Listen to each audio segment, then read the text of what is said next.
Hey everyone, today I'm going to walk you through a beginner-friendly demo of Salesforce CRM and show you the main areas that you'll use to manage your contacts, accounts, leads, customer support, marketing, and more. And if you're new to Salesforce, this is a quick overview that will help you understand how everything is organized and how different tools work together.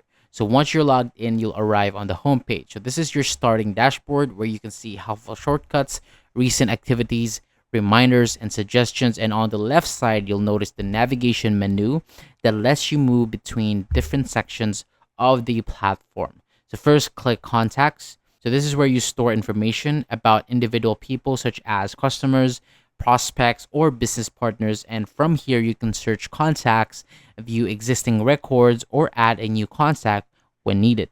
Next, head over to Accounts. Accounts represents companies or organizations connected to your business. So this section helps you keep track of company details, websites, phone numbers, and related contacts all in one place. After that, open the sales area and select leads. So leads are potential customers who have shown interest in your product or service.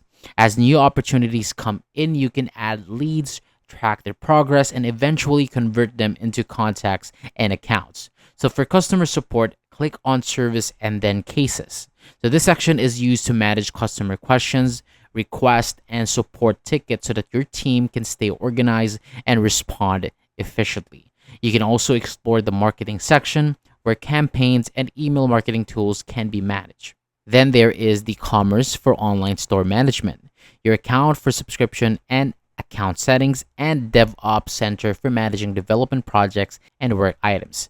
As you can see here, Salesforce brings sales, customer service, marketing, and business management tools into one platform, making it easier to stay organized and keep track of important information. So that is all for today. Thank you so much for watching. For more videos like this, hit the subscribe button below, and I'll see you on the next video.